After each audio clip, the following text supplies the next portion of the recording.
Casero Podcast se hace audio.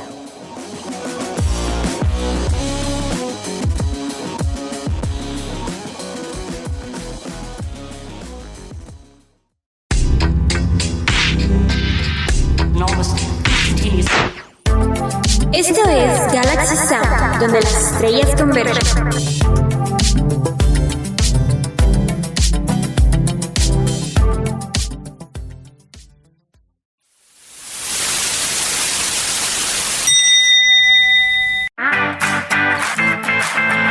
Bienvenido a Galaxy Sound, un podcast original de Podstar, un espacio dedicado a los amantes de series, películas y libros.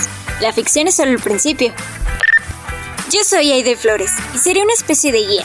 No te confundas, no te llevaré de la mano, simplemente seré una compañera de aventuras ficticias.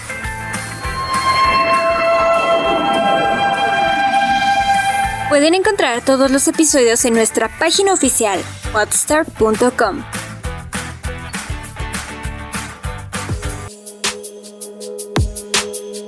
Letra a letra. Hoy presentamos La Infanta. Una adaptación del cuento El cumpleaños de la infanta, de Oscar Wilde.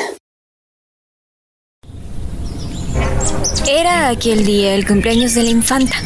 Cumplía los 12 años y el sol brillaba con esplendor en los jardines del palacio. La princesita paseaba en la terraza con sus compañeros y jugaba al escondite entre los jarrones de piedra y las viejas estatuas cubiertas de musgo. En los días ordinarios, solo se le permitía jugar con niños de su propia alcurnia, de manera que tenía que jugar sola. Pero su cumpleaños formaba la excepción. La infanta iba vestida con un buen gusto. Su traje era de raso gris, la falda y las anchas mangas de bullones estaban bordadas con plata, el rígido corpiño adornado con hileras de perlas finas. Al andar, debajo del traje surgían 2 diminutos zapatitos con rosetas color rosa. Rosa y perla era su gran abanico de gasa, y en el cabello llevaba una linda rosa blanca. Desde una ventana del palacio los contemplaba el melancólico rey. Detrás de él se hallaba en pie su hermano, don Pedro de Aragón, a quien odiaba. Su confesor, el gran inquisidor de Granada, se hallaba sentado junto a él. Más triste que de costumbre estaba el rey, porque al ver a la infanta saludando con infantil gravedad a los cortesanos reunidos o riéndose tras el abanico de la señora duquesa de Albuquerque, que la acompañaba siempre, pensaba en la joven reina, su madre, que poco tiempo antes había llegado del alegre país de Francia y se había marchitado entre el sombrío esplendor de la corte española, muriendo 6 meses después del nacimiento de su hija. Tan grande había sido el amor que tuvo el rey a su esposa, que no permitió que la tumba los separara. La reina fue embalsamada por un médico moro, y el cuerpo yacía aún dentro del féretro, forrado de tapices, en la capilla de mármol negro del palacio. Una vez al mes, el rey, envuelto en una capa oscura y llevando en la mano una linterna sorda, entraba allí y se arrodillaba junto a ella exclamando: «Mi reina, mi reina». Hoy creía verla de nuevo, como la vio la primera vez en el castillo de Fontainebleau, cuando tenía él apenas 15 años de edad y ella menos aún. En verdad, el rey amó a la reina con locura, lo cual no dejó de contribuir, según pensaban muchos, a la ruina de su país, a quien Inglaterra disputaba entonces sus posesiones del Nuevo Mundo. Cuando murió la reina, el rey quedó como privado de razón durante algún tiempo.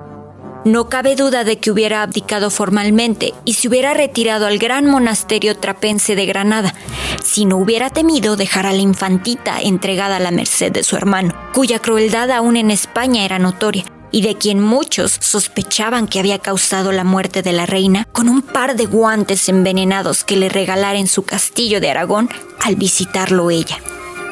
Al ver a la infanta jugar en la terraza, veía toda la graciosa petulancia de la reina, la misma manera voluntariosa de mover la cabeza, la misma orgullosa boca de lindas curvas, la misma sonrisa maravillosa al mirar de tarde en tarde hacia la ventana o al extender su manecita para que la besaran los majestuosos caballeros españoles.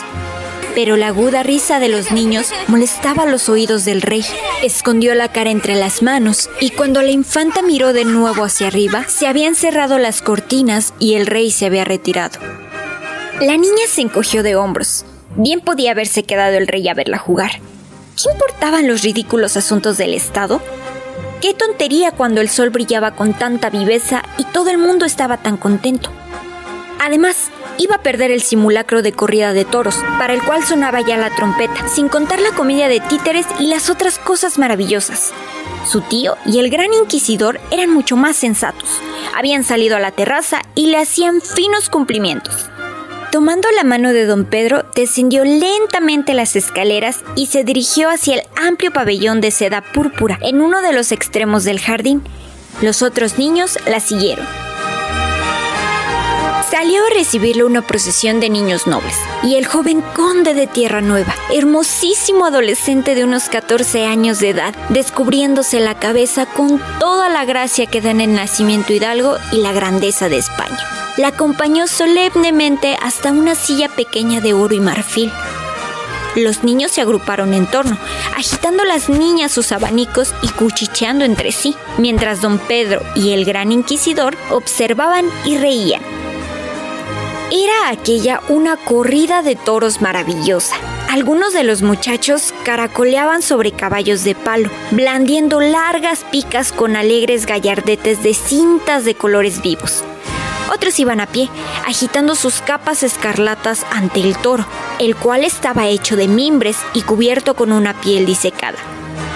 Se defendió espléndidamente y los niños se excitaron tanto que se subieron sobre los bancos y agitando sus pañuelos de encaje gritaban: ¡Bravo toro! ¡Bravo toro! Después de esto, el joven conde de Tierra Nueva hizo caer al toro a sus pies y, habiendo obtenido el permiso de la infanta para darle el golpe de gracia, hundió su espada de madera en el cuello del animal con tanta violencia que le arrancó la cabeza y dejó al descubierto la cara sonriente del pequeño hijo del embajador de Francia en Madrid.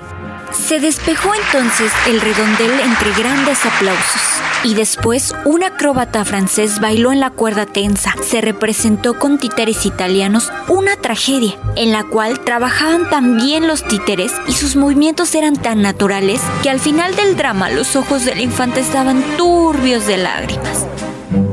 Apareció después un hombre africano que trajo un gran cesto cubierto con un paño rojo y colocándolo en el centro del redondel, sacó de su turbante una curiosa flauta de caña y sopló en ella. El paño rojo comenzó a moverse y a medida que la flauta fue emitiendo sonidos más y más agudos, dos serpientes fueron sacando sus cabezas, balanceándose de un lado a otro con la música.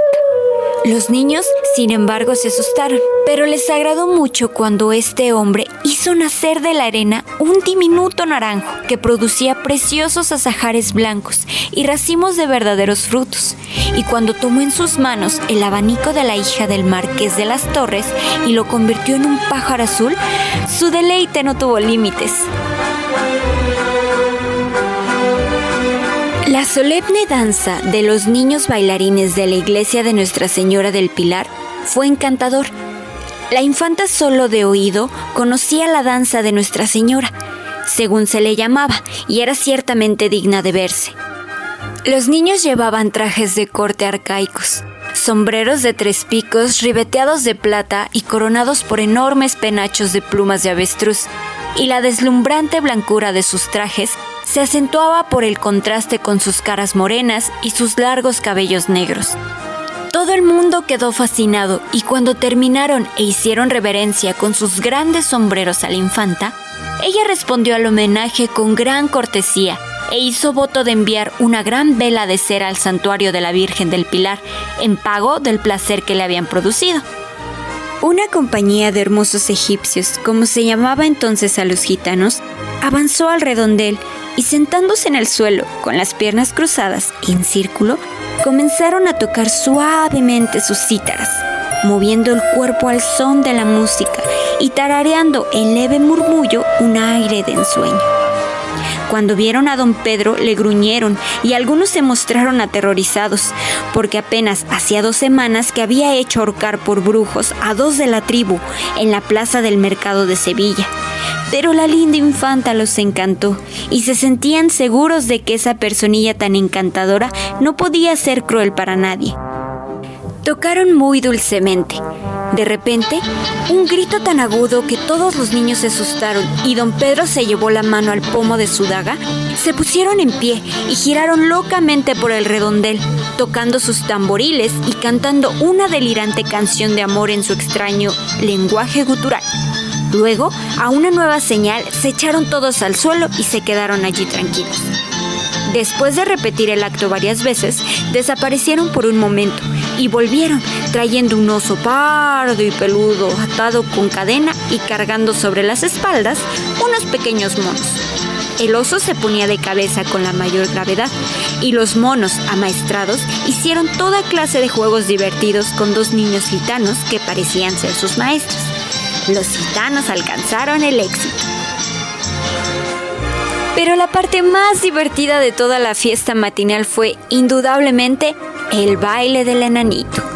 Cuando entró al redondel, tropezando y tambaleándose sobre sus piernas torcidas y sacudiendo la enorme y deforme cabeza de uno a otro lado, los niños lanzaron gritos de placer y la infanta rió de tal modo que la camarera mayor hubo de recordarle que no se divirtiera tanto delante de las personas de nacimiento inferior al suyo.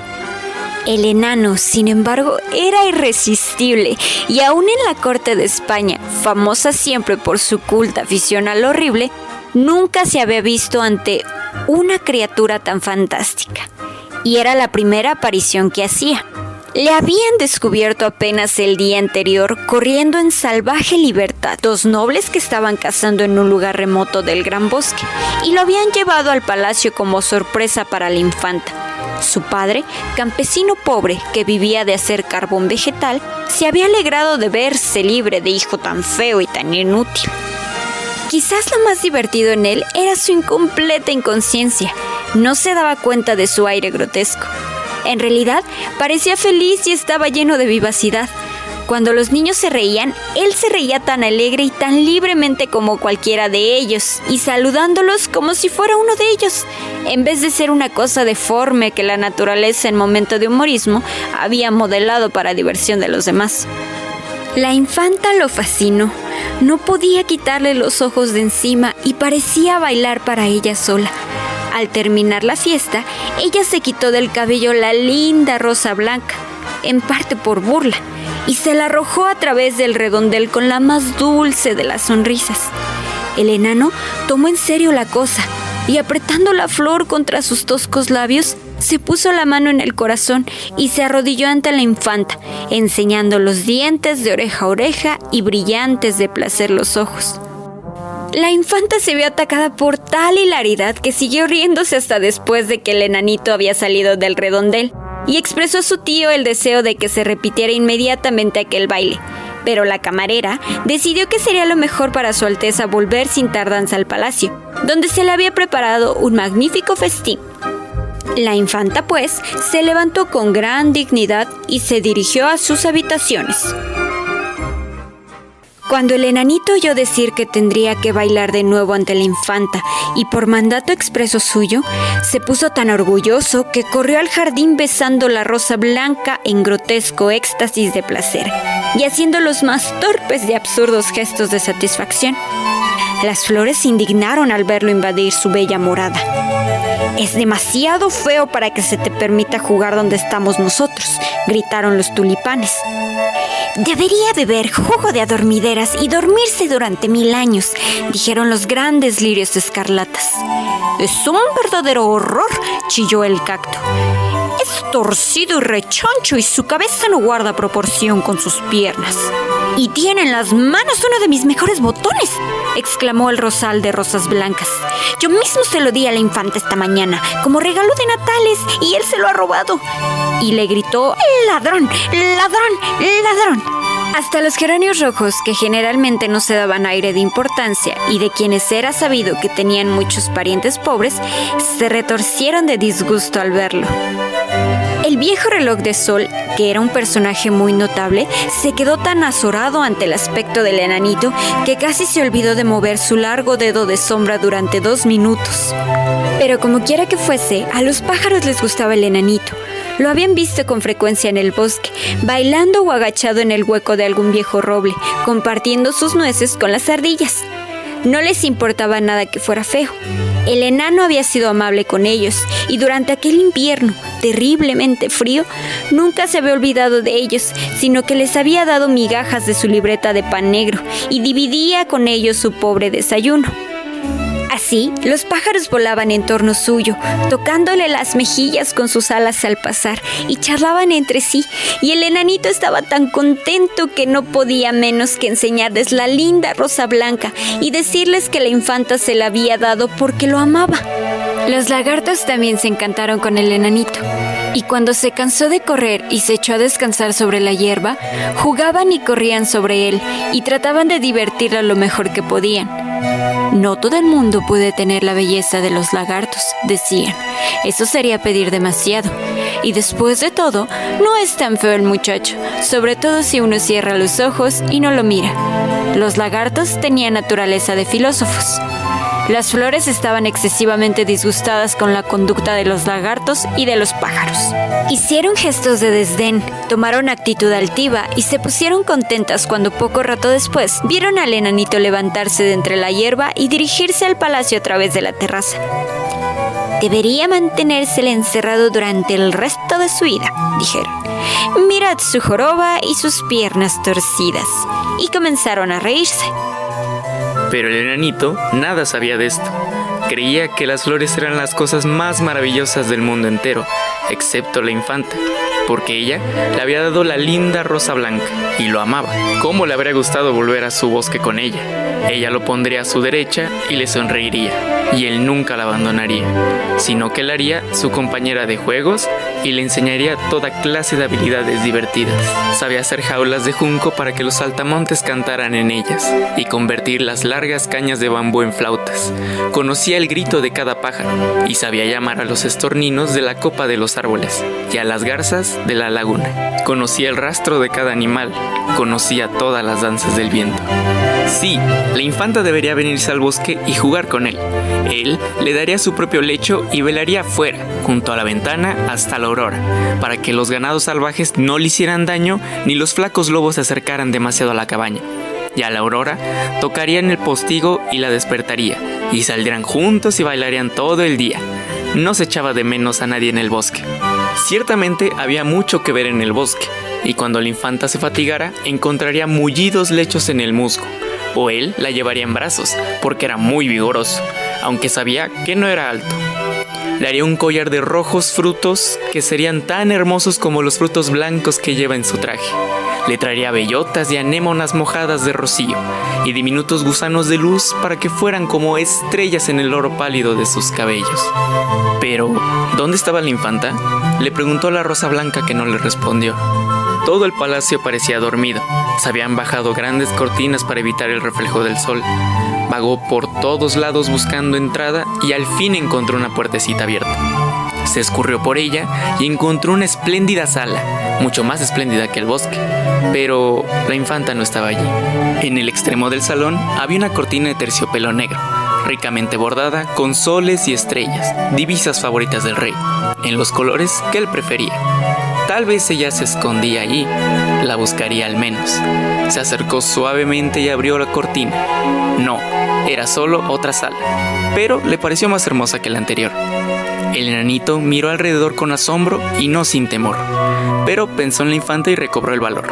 Quería encontrarla sola y decirle que él también la amaba. Nada le importaba tanta magnificencia. No hubiera dado su rosa por todas las perlas del dosel, ni un solo pétalo de la rosa por el trono. Lo que quería era ver a la infanta antes de que volviera a bajar al pabellón y pedirle que se fuera con él al bosque cuando terminara el baile. La infanta vendría si él lograba encontrarla. Una sonrisa iluminó sus ojos al pensarlo y pasó a la habitación siguiente. De todas las salas, era esta la más luminosa y la más bella. No estaba solo ahora. En pie, bajo la sombra de la puerta al extremo opuesto del salón, vio una figurilla que lo miraba. Le tembló el corazón Salió de sus labios un grito de alegría y se acercó al centro de la sala, iluminada por el sol.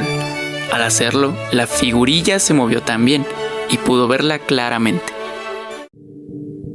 La infanta era un monstruo, el monstruo más grotesco que había visto nunca. No tenía formas normales, las de todo el mundo, sino que tenía joroba y era torcido de miembros y la cabeza era enorme, oscilante, con crin negra. Se rió y la figurita se rió con él y se llevó las manos al costado como él. Le hizo un saludo burlesco y le sonrió con igual cortesía. Se dirigió hacia ella y ella vino a su encuentro, copiando cada uno de sus pasos y deteniéndose cuando él se detenía. Gritó, lleno de risa, y corrió hacia adelante, y extendió la mano y el monstruo lo hizo también con igual prisa. Trató de seguir adelante, pero una superficie lisa y dura lo detuvo. La cara del monstruo estaba muy cerca de la suya y parecía llena de terror. Apartó el cabello que le caía sobre los ojos. La figurilla lo imitó. La atacó y ella le devolvió golpe por golpe. Le tuvo odio y le hizo gestos de horror. Se echó hacia atrás y el monstruo se retiró a su vez. ¿Qué era aquello? Se quedó pensando breve rato y miró alrededor de la sala. Todo parecía duplicarse en aquel muro invisible de agua clara. Sí, cada uno de los cuadros se repetía en la otra sala impenetrable y cada uno de los asientos.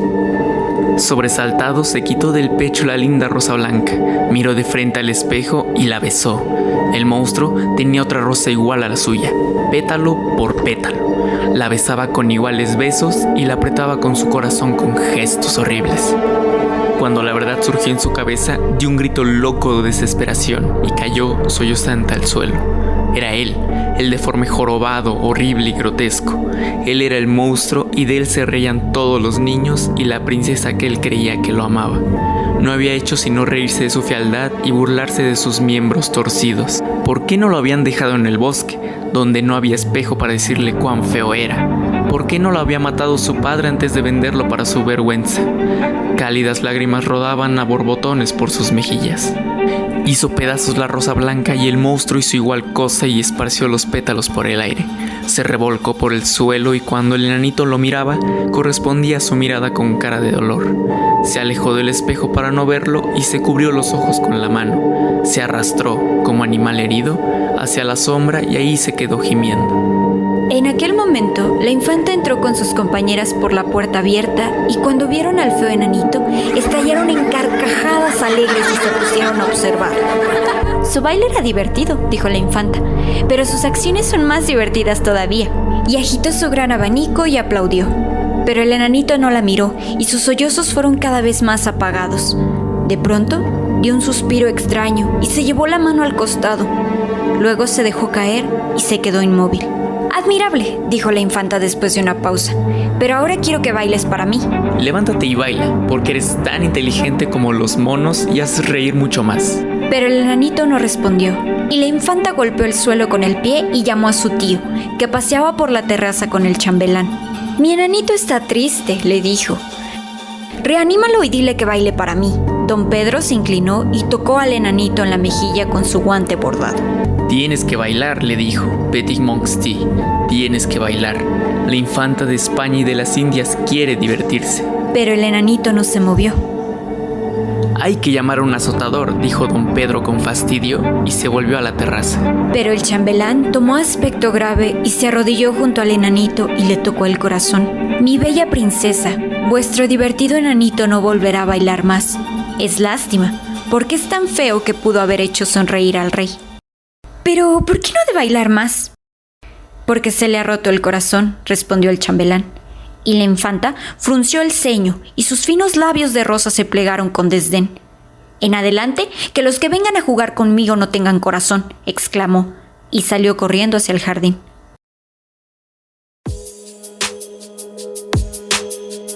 Letra a letra. Hoy presentamos La infanta. Una adaptación del cuento El cumpleaños de la infanta, de Oscar Wilde.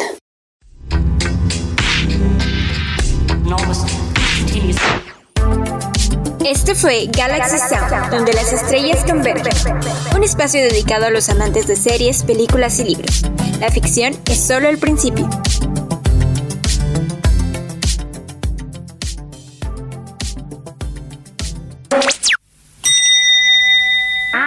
Para más información acerca de los episodios, visita nuestra página oficial, hotstar.com, o si no, sigue nuestras redes sociales, @Galaxy Sound. Hasta la próxima.